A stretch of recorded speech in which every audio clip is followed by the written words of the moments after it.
তিনি শিগগির চলে আসবেন ইনশাআল্লাহ।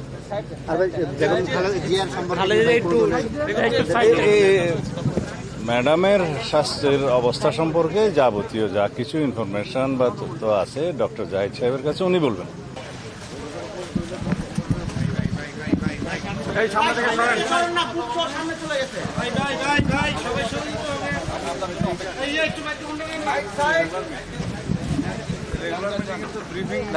করার প্রয়োজন হলে করার, নাহলে তো দরকার নাই। আসলে কি বিষয়ে আজকে বৈঠকটা হলো? আমাদের এটা রেগুলার মিটিং, স্ট্যান্ডিং কমিটির মিটিং। আমাদের বিভিন্ন বিষয়ে রাজনৈতিক আলোচনা এবং নির্বাচন ভিত্তিক বিভিন্ন আলোচনা, প্রচারের বিভিন্ন কৌশল, এগুলো নির্ধারণ করার জন্য আমরা আলোচনা করেছি। সেখানে কি ভারপ্রাপ্ত চেয়ারম্যানের আসার ব্যাপারে কোনো কথাবার্তা বা এরকম কোনো কিছু? তিনি শিগগির চলে আসবেন ইনশাআল্লাহ।